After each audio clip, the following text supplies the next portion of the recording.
think I'm gonna cut it in half this time, especially because I'm rocking with this very miniature skillet, because cast iron skillets are super expensive and I've had this one forever and barely have used it. So we're gonna start putting it to work. Happy.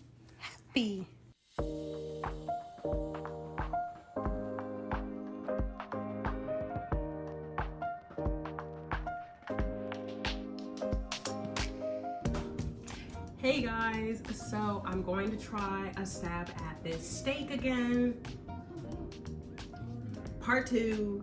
The first time I did not record it because I don't remember why, but I just didn't record it.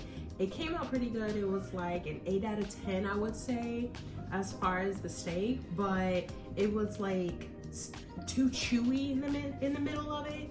So it was like seasoned good, it was delicious, but it took me forever to chew it. It was like on the like medium rare, more like rare side. Kind of like medium rare, but it was just too chewy. Some notes that I researched about, I needed to like tenderize it. The steak, I think I'm gonna cut it in half this time, especially because I'm rocking with this very miniature skillet, because cast iron skillets are super expensive and I've had this one forever and barely have used it. So we're gonna start putting it to work. But yeah, so we got sirloin round tip, so I'm gonna do some work with that. I need to cut this steak to fit this pan. I need to put on wax paper and put the wax paper on top and beat it. I'm gonna use my 5-pound weight because I don't have a mallet and I've tenderized stuff like that before.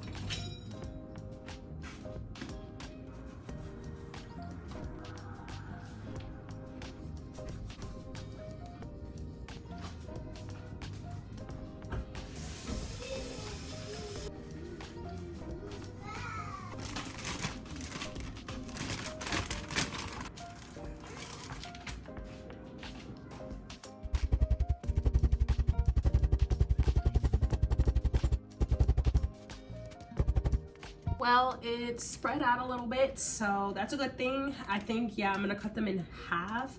I kind of want them to be a little bigger, but it's all good. We'll make it work.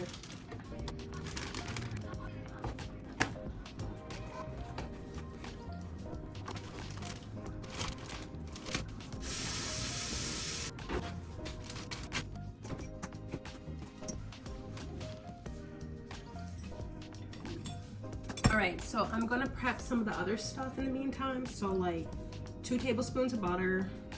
We need 2 cloves of garlic, which you know your girl's going to use the jarred stuff. And 2 sprigs of rosemary. So I got the garlic, the rosemary. No substitutions this time. So I'm gonna cut 2 tablespoons in this little jar. We'll put this butter to the side, so we might need more butter later, who knows. And we need 2 cloves of garlic, which is 2 half teaspoons. I'm gonna dig for it. So half teaspoon, we have 1 full teaspoon, so we need 1 full teaspoon if you think about it. Can you do more? We're gonna do olive oil, 2 tablespoons of olive oil. Medium high heat with cast iron. Somewhere in the hubbase.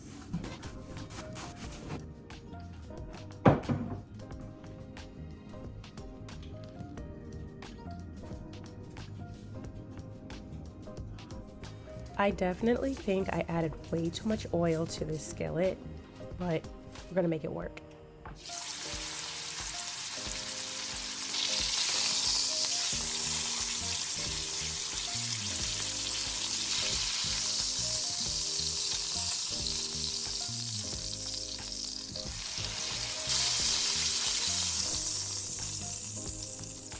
So I tried to pour out some of the oil to reduce the amount of oil that was in the skillet.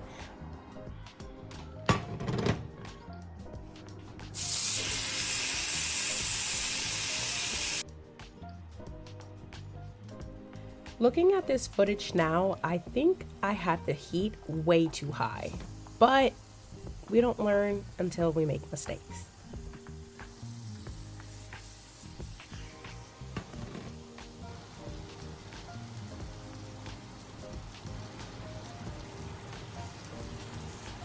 It was definitely a challenge using a smaller skillet, but I did the best that I could.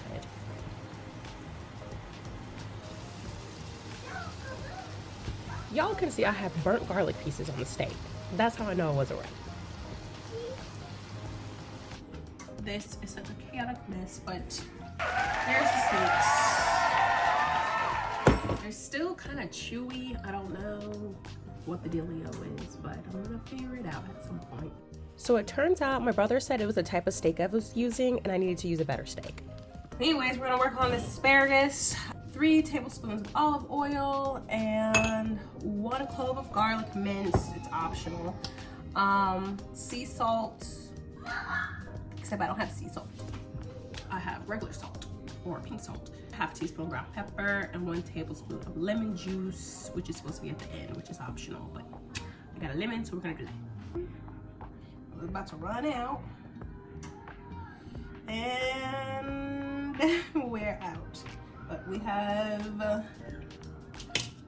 grapeseed oil, so hopefully that suffices.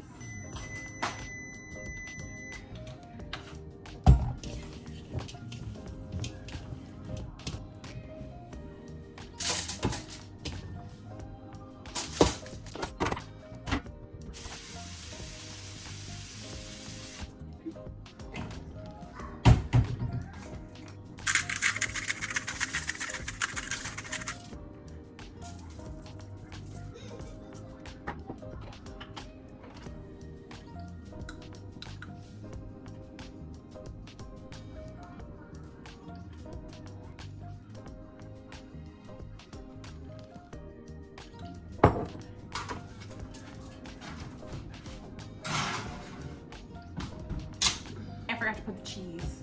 You know I don't have Parmesan. Oh my gosh, almost burnt this on the stove again. I don't have Parmesan cheese, so we're gonna use Parmigiano Reggiano.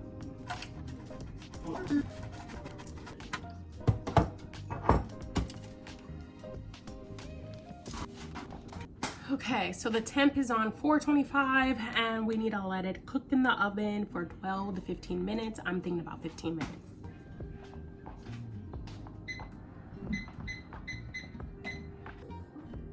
This is the finished result. I wish I had a better shot of this, but either way, thank you for watching and please make sure to subscribe if you can.